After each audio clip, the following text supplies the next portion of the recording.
to get in there and take control of that. Be bigger than your go high level. That's the point of getting in here, is to get you so that you are comfortable and confident in your system. I am Colleen Stubbs. I'm the founder of Simplified CEO Systems, and I help midlife entrepreneurs build both a business and a life that they're madly passionate about. And I do that by teaching them to simplify, automate, and delegate inside their business using Go High Level as a tool. Our guest today is Cathy Derksen. Cathy, I'm so excited that you are here with us today. Um, I have seen you in many different places. I I think I met, I don't even know which networking I met you through, but I love what you're doing with your books, and I love your approach. And there's something special about what you do that I love. If you don't mention it, I will mention it at the end, but I want to see what our audience thinks because I feel like it really sets you apart. And I've heard you say it every time. So we'll see if you do that today. Um, Cathy, why don't you go ahead and start by telling us a little bit about yourself so Sure. that actually, just a second, let me push record. Nicole was going to remind me, and she forgot. All I right. did. You don't read your chat. I don't because I've got 5 screens open.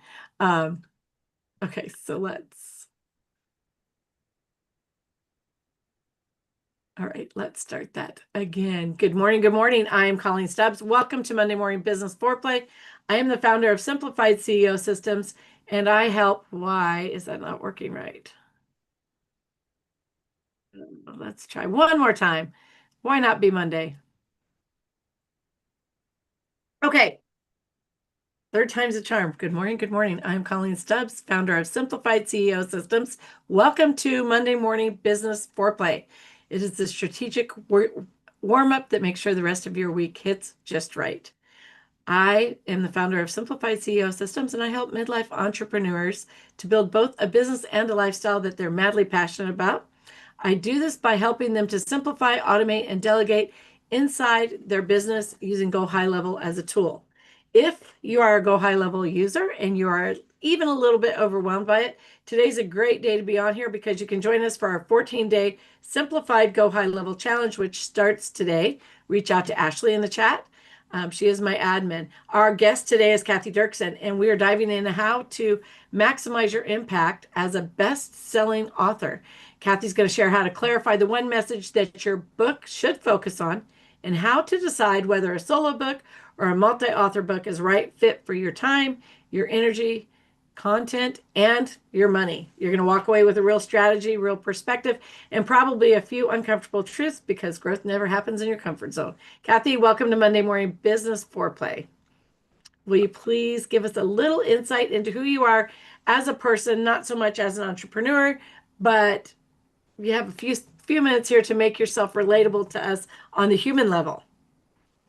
Perfect. Well, thank you so much for having me here. And yes, I would say that my human level journey has been one of twisted stories. And I've been saying lately that if you'd asked me 5 years ago if I saw myself being in the publishing industry and really focusing on this and even really being an author, 5 years ago, I would have laughed at you because it was not on my bucket list. It was not anything to do with my previous lives. My previous careers were in medical genetics and financial planning.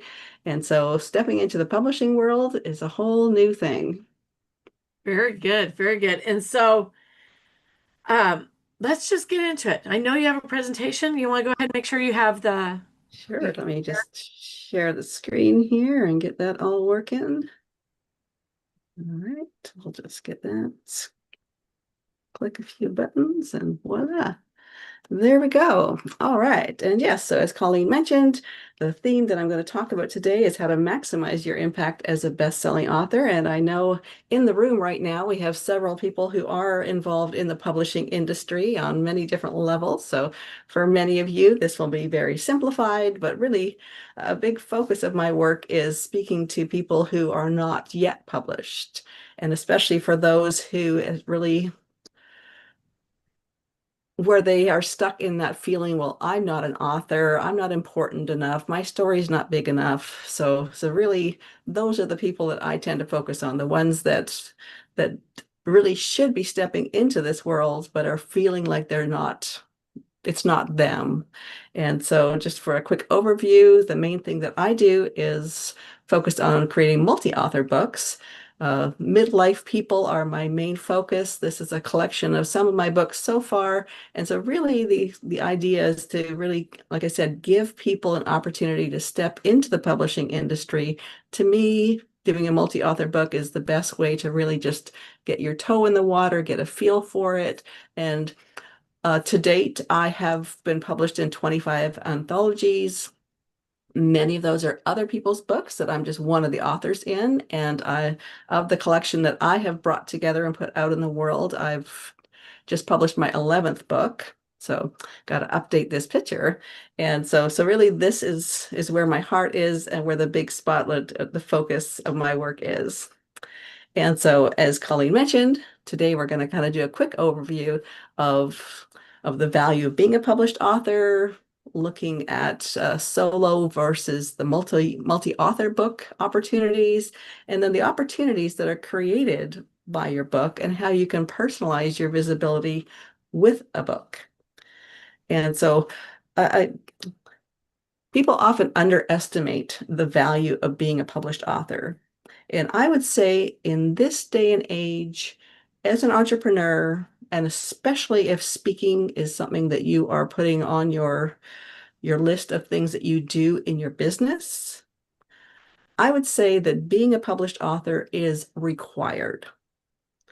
That if you're not a published author, if you don't have that word author in your profile, that it's almost to the point that people wonder why. Why aren't you published yet? Like, don't you have enough to say? Like, aren't you important enough? And so really, even just having that word author in your profile takes you into opportunities and communities that you otherwise would not have been invited to or had the opportunity to participate in. And especially, again, kind of looking at the multi-author book opportunity, one of the things I love about it, really, with my books, we have roughly 20 people per book. They could be anywhere around the world. So now you think about it, you're working in this group where you've got 20 people. Most of the time they're brand new, they're people you haven't met yet. So they're people and communities that you otherwise never would have had contact with. Now you and your work and your message are not only being broadcast out by yourself, but now all of these 20 people now have been introduced to you. They're now introducing you into their communities, again, potentially all over the world.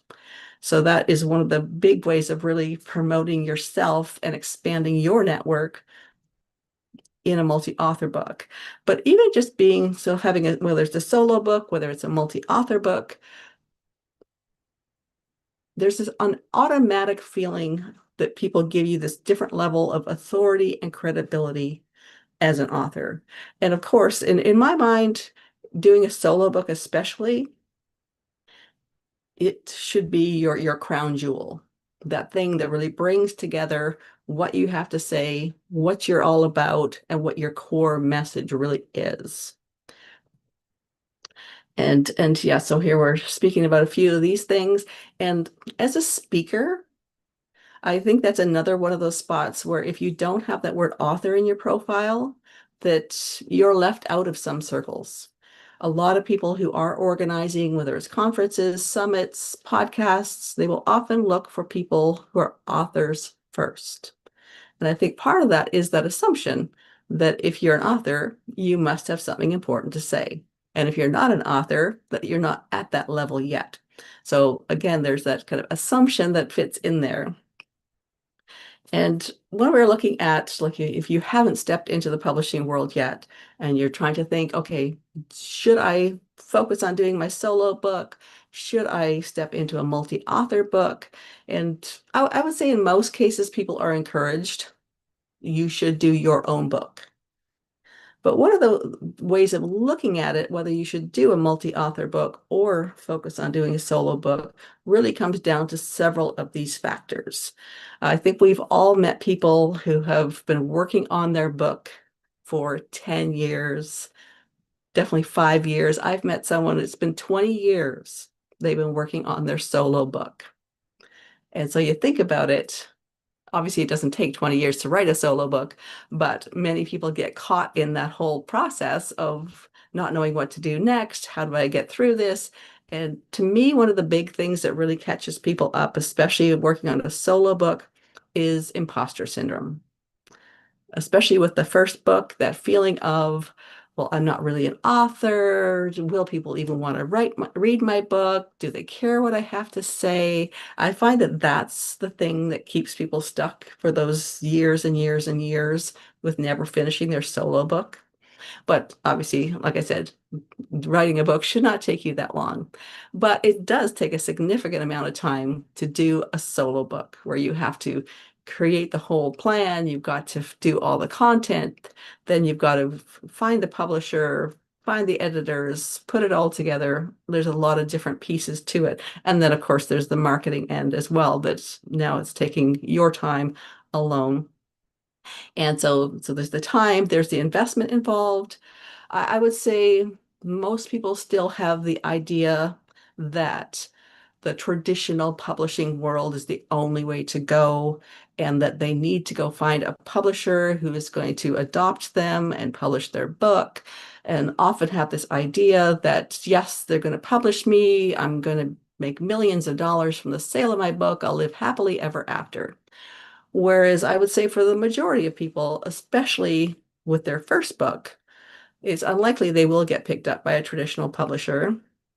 And if they do get picked up, this advance that you're given really is an advance against the sale of the book. So if the book doesn't sell well, in some cases, you actually have to pay them back. And again, I know we have a lot of publishing people in this group right now that will have other stories or examples that they have run into. But I've heard so many stories of people that end up with cases and cases of their book in their garage that they can't get rid of because of that whole model of, yes, we'll publish you, but you have to buy all these copies of your book. So there's a lot of different things like that. And definitely, check contracts, make sure you really understand what somebody is doing for you, what they're not doing for you, and what you're expected to look after. So even with a lot of the traditional type models of publishing, there is often a cost. And another factor is the volume of content. In my mind, if you're going to do a solo book, you need to have enough good content to really fill a book. And to me, a book has to be at least roughly 200 pages. I've seen so many books get published and they've literally got 50 pages, maybe 70 pages. And to me, that's just a brochure. If the book's not big enough that you can actually write the title on the spine, then I think you've done yourself a disservice in publishing that you would have been better off to wait till you have more content, go with a multi-author book, because really you want that book when you're holding it in your hand to really have the size that makes it feel like a real book, but also, like I said, enough valuable, good content that really fills that book and makes people want to read it, makes people want to share it. And so that's another part to think about. So for a lot of people, when they're new in their business, that they might not have enough real good content to do a solo book. And so this sort of plays into that stage in your business. So that's one of the places where doing a multi-author book often comes in well as that first step into the publishing world, is that it's a fraction of that content that's required. It's a fraction of the time that's required. And of course, a fraction of the total investment in most cases. So right now in the publishing world, you really have three options. So there's the traditional publishing system. There is a hybrid publishing system, basically where you're hiring professional people in the publishing world to help you publish your book. And then there's also the self-publishing. And there's definitely a lot more to the self-publishing than people realize when they get into it. So I would definitely recommend that you at least step into a hybrid model if you are going to get into doing your own book. And so one of the things too that I love about books and how it is something that we can use to our advantage is really the book speaks for you. And one of the things that I love to kind of emphasize too, I find that a lot of people, when they do publish a book, they get so caught up in this idea that I have to sell more copies, I have to sell more copies, I have to sell more copies. And they end up spending all of their time running around trying to sell a copy here, a copy there, go here, sell 5 copies. And to me, that is approaching it the wrong way. It's not about selling the book, it's about the book selling you. And I love kind of looking at it that way and using the book more as a way of saying, this is who I am, this is my content, this is, this speaks for me. And so with a book, it really can be speaking for you in communities where when you're not there. It's clear who you are, what you represent, and what you're presenting to the world. And so, as I mentioned, this is the main thing that I do, and really becoming a best-selling author, amplifying your impact and your influence, really expanding yourself out into international communities. And I just really love how we can really create what I see as a ripple effect of impact with our message and getting it out into the world. And one of the things I love about books really is that they live forever. My mom's got some books on her bookshelf that are over 100 years old, and you can pick up those books and read them, and they're as good as they were 100 years ago. And to me, that is one of the big values, not just about promoting ourselves right now, which is obviously very important, but knowing that our message and our story can go on through history. And so as Colleen and I will chat about too, that yes, so I'd love to have a chat, get to know what your plans are, becoming an author, how I can support you. I've got a lot of connections in the industry, so if a multi-author book isn't the direction you want to go, then I can definitely point you in some other directions. But as I said, multi-author books are my favorite. And in the chat, I've been dropping information to where you can go on my website and download some free PDFs of my previous books, and also check out the list of what else I have coming up. And I always have more books coming up. I've got 3 more that should be getting published in the next few months, and then another 3 that are just getting started. So always lots of opportunities. So Colleen. Yeah, thank you so much. Thank you so much for that, Kathy. One of the things I thought immediately out the gate when you began talking is that I really enjoy um, and seem to do better reading through smaller stories. So when you were saying that maybe people are beginning in their big business and they feel like they don't have a story to tell or their story's not that important, that's my favorite story is the one where they feel like it's not that important because I think that really there's a lot in the details of how people's lives build out, how their businesses build out. And I love really just diving in to the smaller stories, the short stories, the anthologies, if you will, so that each person is writing a chapter instead of writing a whole book. And I think that it's important to understand that each of the books you write is then centered around a topic, correct? And Yeah. everybody contributes to that. And so that gives, for me, at least when I participated in the anthology, gives me the opportunity to look into other people's um, businesses or their story and learn from them too. It's almost like putting you in a room with a whole bunch of your peers and being able to mastermind because you Yes. get to see Yeah. all of their very best content brought out. Yeah, no, exactly. And all of my books, I create themes and titles that are broad enough that really anyone has a story that could fit under there, but narrow enough that really those words hit home to certain people. Like one of the books that we published last fall was the Passion, Purpose, and Possibilities book. And those words just connect with certain people. Another one I'm just finishing up right now is Rooted in Resilience. So just the whole theme around resilience for some people, yes, that's what I need to talk about. And one of my other books is Ripple Effect of Impact. And so for so many people, it is that. What is the impact that I'm creating in the world? So yes, so all of my books have a broad theme, but specific words that really hit home to certain people. All right. And we have a question in the chat. Um, Oh. it says, what do you think of using AI while writing books? In my books, I encourage people not to use AI to do the writing. I find that a lot of people have found it helpful at the beginning to kind of fine tune, what do I want to write about? How do I narrow this down?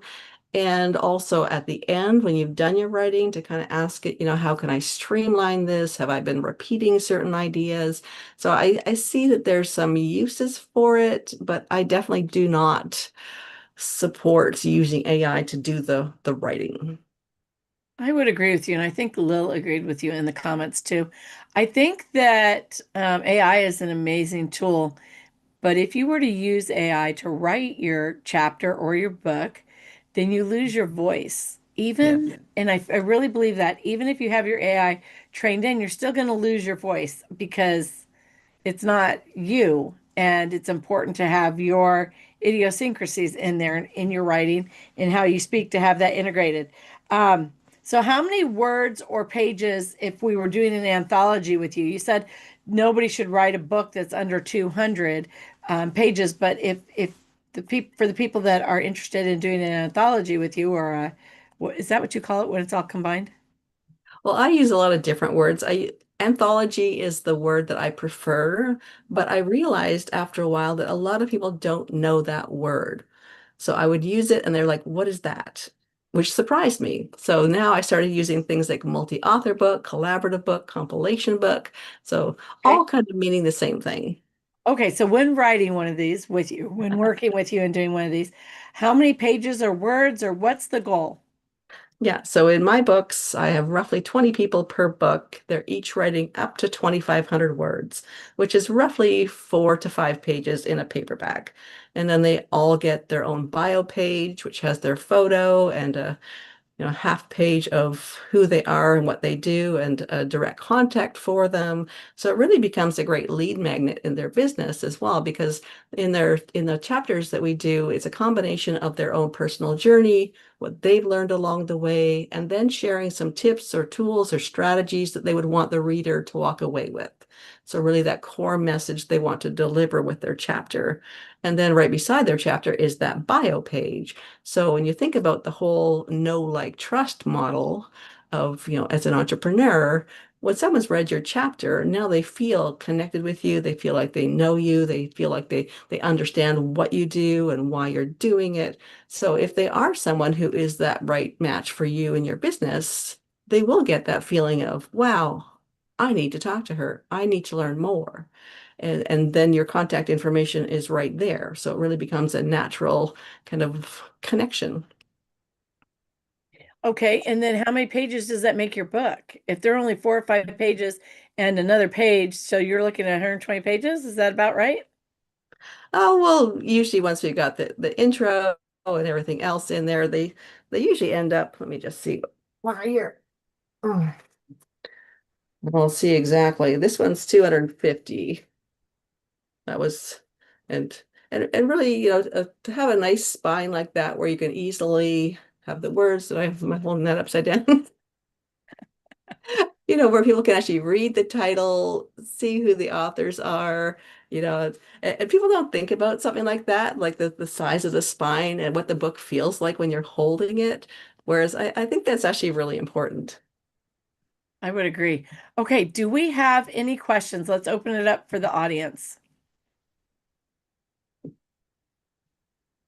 Mike's got a question. Go ahead, Mike.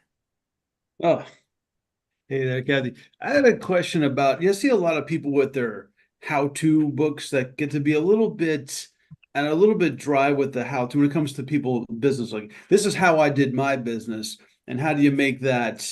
It's not always relatable to the person reading it. So when you've got a lot of tips on how to do things, but you don't want it to be just a simple, almost like academic textbook, how do you spice that up?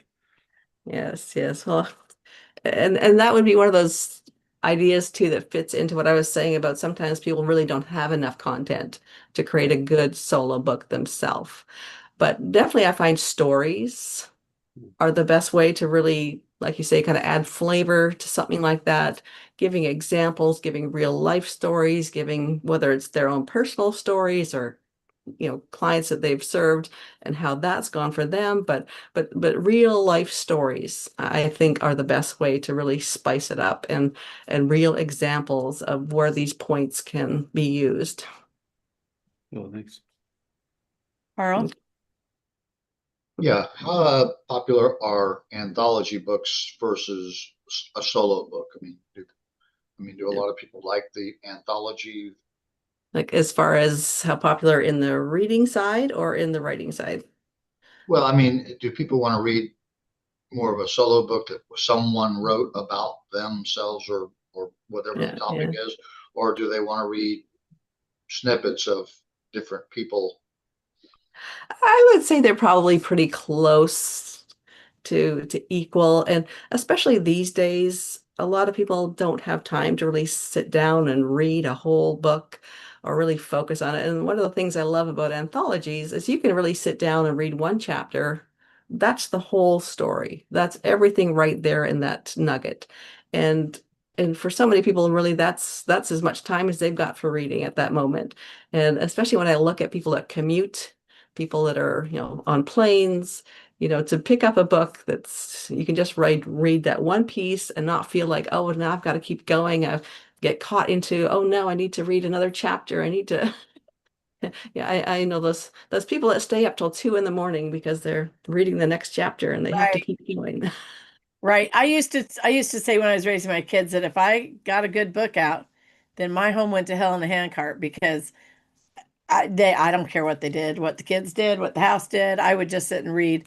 But the anthologies remind me more of when I was a beginner reader. I remember I loved reading Aesop's Fables. I can't tell you how many times I read that thing, but I would love it because I could pick it up and read one and be done. And I could sneak in between things I was supposed to be doing, helping mom with the house and things like that. I could sneak in Yeah. and read a little bit, and then that was the end. I could go think about it while I was doing the rest of my duties or chores around the house.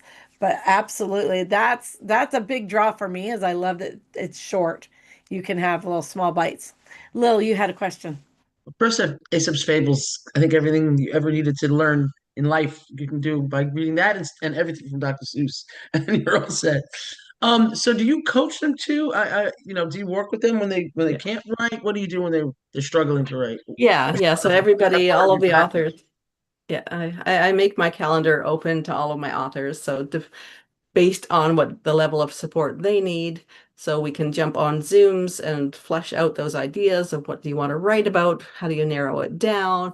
And then we go through the whole process of going through different drafts, clarifying, rewriting. And so, yes. And then we've got the professional editing team. So once we've got the copy really cleaned up, then we take it to the professional editing team that does all of that final proof and the proofreaders and all of the rest of that. So yes, we've got the whole system in place to support people on that journey as well. Yeah, I know a lot of them have a really hard time writing something. Yes, and especially getting started. Hmm. And I find too, I quite often have people say, 2,500 words. I can't write 2,500 words. And then they get writing, and then suddenly they've got 4,000 words, and they're like, oh, how do I narrow it down? And so I think really helping them at the beginning to recognize that they need to narrow down, like, what is that one message that you want your chapter to say? What is that takeaway that you want the reader to walk away with? And then work out from there with your story. And so yes, it's amazing how people go from thinking that's so much, I can't write that much, to realizing, oh yes, you can.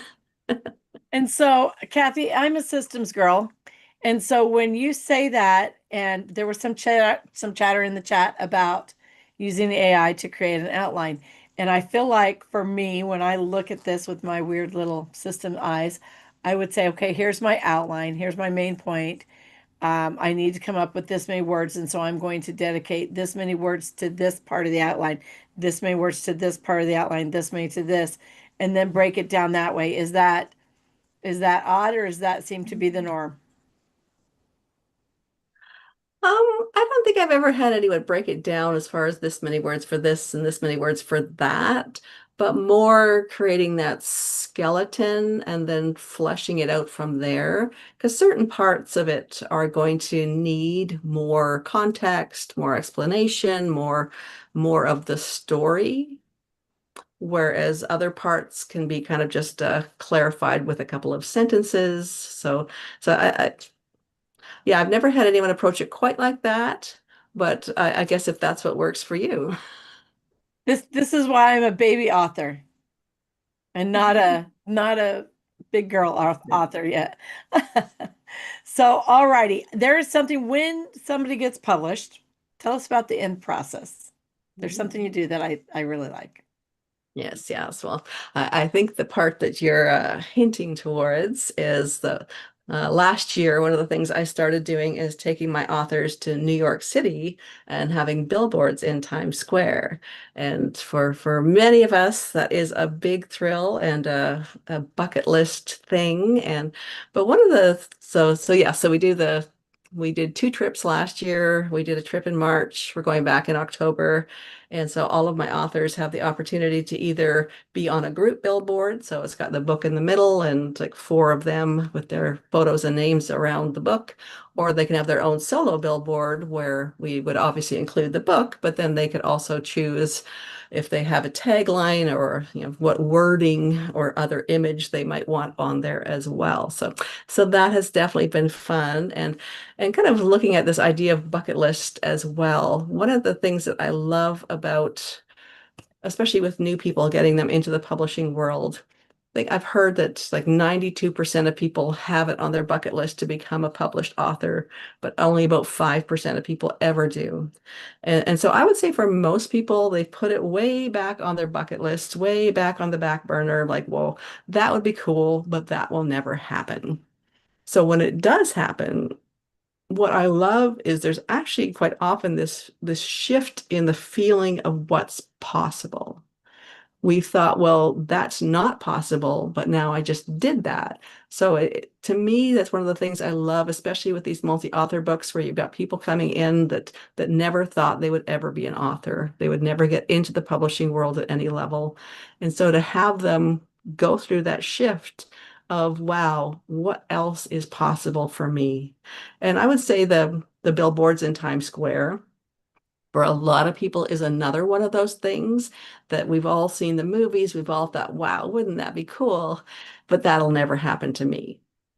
And then when you're standing there on Broadway with your billboard up above you and all your friends around cheering you on, it's another one of those things that's just that feeling of, wow, I never thought that would happen. Now what's possible? Yeah, I love that. And I feel like you're right, it can be very empowering for sure. So talk to me about ghostwriting. Do you suggest people do that? Is that a tool that you use? Is it an avenue they should explore? I would say if people are really set on doing a solo book, and they don't feel comfortable, as a really solid writer, that a ghostwriter could probably be a good solution. I don't do ghostwriting myself, but I have people in my circle that I can refer people to. As far as the chapters go, I haven't found, actually, there was one person that I did some ghostwriting for, and that was just because English was not his first language, and to really write it out in English would have been hard for him. And so we did that one together. But in most cases, I've found that once people get started, again, getting started is always the hardest part. But once they actually get on that roll and really flesh out what they want to say, what they want to focus on, what their key point is, it is amazing. People really can put together 2,500 words. And I would say for most of us who are entrepreneurs, we probably do that much writing every week with other things that we're doing. And really looking at these chapters as well as not something else that I'm doing, but part of the content you're already creating. So that content of what you're already doing in your business really should intertwine with the message that you're putting out in your chapter as well. So really it's included as part of all the content that you're already working on. Very good, very good. And so tell me, when you're talking about Times Square, people going and doing it with 4 people on there or solo, what does the price tag look like on something like that? Yeah, with my authors, what I offer to them is that they can be on the group billboard for $250, and then if they want a solo billboard, it's 500. I see. And so if somebody wants to work with you, Cathy, do they come to you and say, "Hey, I want to write a book about midlife divorce," and then you create a group that satisfies their desire? Or do they come to you and say, "I just want to be an author," and you're like, "Okay, we have this, or this"? In most cases, it is that I have these options. Which option is the best one for you? There are groups, so communities that I've worked in where we make the book as part of that community. So it is branded around the community and it's filled with members from that community. So in that case, we've got that theme and those people are fitting into that. In some cases as well, when I've got some of my books published and I'm looking for new ideas, if someone comes to me and they say, "Hey, I want to do a book on this," if it's obviously something that's a broad enough theme that a lot of people could fit into and it fits into my kind of community theme, then yes, we look at creating a book based and running it out of that person's idea as well. All righty. Does anybody else have any questions for Cathy? Anybody? Okay, I've got some questions for Cathy. Cathy, are you ready for my questions? All righty.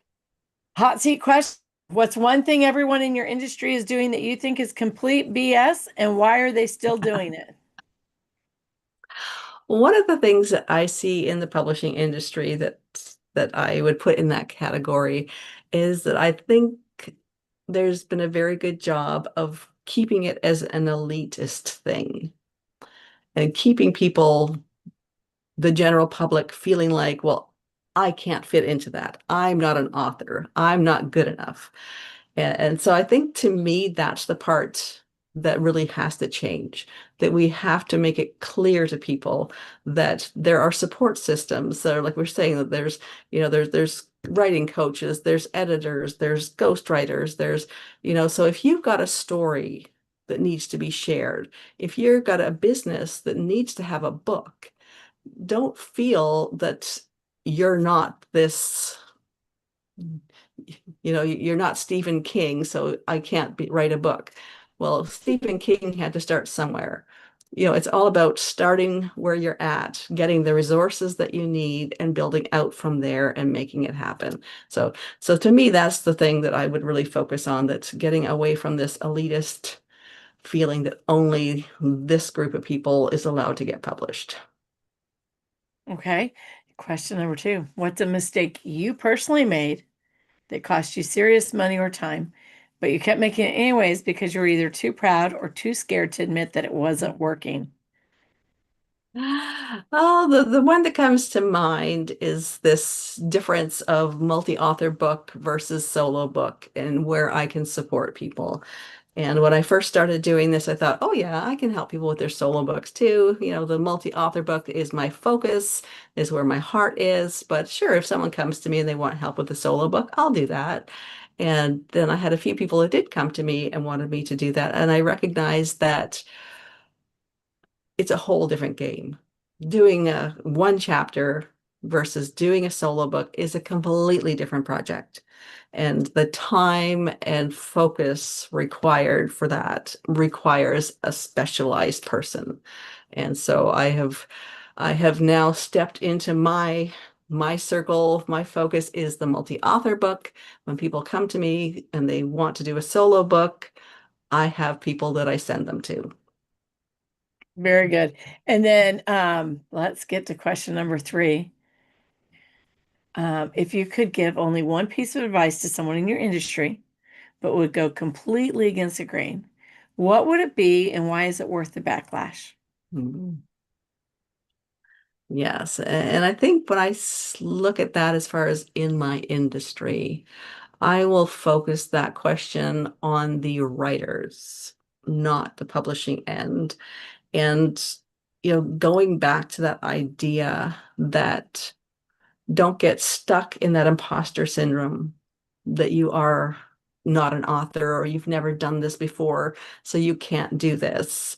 That recognize that your story is powerful. I think especially, I mean, I say I focus a lot of my work on women. And so I like to say that as women, especially, but I know men as well. As humans, our stories are so powerful. We learn from each other. Somebody might feel like, well, what I've gone through in my life is just what I've gone through. But there's somebody else going through that same thing or a similar thing. And if they can hear your story, if they can hear how you got through it, how you approached it, what was the support that you got to get you through this, whether it's building a business, whether it's going through a divorce, whether it's going through becoming a widow, all these different big things in life, the more we hear each other's stories and see examples of people that have come through these big things, I think it really supports all of us to get through our own big stuff. So really my message there is to everyone who knows they have a story, that knows they have a message. Don't be shy. Get it out there. Find the right people. But it's important that you do get it in writing. I think that's such a good and valuable point to make, because I know that when I first brought my business online, one of the things I kept telling myself, was like, oh, I had 20, I think I had 25 people on my email list, and I was trying to grow my email list, and then I got up to 40, and I was like, oh, but it's still not very many. And I had to remind myself, if this was my shop downtown and I had 40 people come in, would I feel like, oh, it's just 40 people? No, these are people who want to know. And so when writing a book, I feel like sharing our story, even if it only helps one person, isn't it so worth it, right? Isn't it so worth it? The worth of a soul, just to be able to help that one person, I think holds so much value. And I always look at it from a ripple effect point of view as well, that it's not just that one person. That might be that one person reading it, but if you've actually helped to shift and improve their life, you're helping their family, you're helping their community, you're helping everyone they have contact in with. And it's I look at it as a ripple effect. That Yeah. one person is not just one person. And as an author, you have no idea how wide that ripple will go. And that's one of the things that I love about the whole publishing world, is that we are creating an impact far beyond what we will ever know. I love that. I love that. And I actually am a real book lover, in that we have 1, 2, 3, 4, 5, 6, 7, 8, a minimum of 8 big, huge bookcases full of books that we read. I love books. Um, and I love sharing books with my grandkids and writing little things in them. And I just love everything about books. I appreciate you being here today. Does anybody have any questions before we close out today? One last chance for questions. All right, Cathy, I'm going to say we don't. Do you have anything you'd like to leave with us? Tell us a little bit maybe about your freebie. Mhm. Yeah, no, definitely. Anyone that is looking to get into the publishing world, or just knows that they have a story that needs to get out there in the world, definitely connect with me. I've always got more books coming up. One of the books that we're focused on right now is called Intentional Perspective: Finding Joy When Life Gets Messy. And, with that one, really the big picture is spreading joy, helping people to find ways of creating joy in their life. And I think especially at this time in history, that's a really important mission to be on. Very good. Very good. Thank you for that. So this has been Monday Morning Business Foreplay. Thank you so much, Cathy. If today's conversation has helped you to see something differently, make one clearer decision, or take a meaningful step forward, then this hour did exactly what it was designed to do, because clarity creates momentum, and momentum beats motivation every time. Thank you so much for sharing your experience, your business, and your perspective with us. If you found value in this conversation, please share it Tag someone who needs to hear it or invite them to join us next week.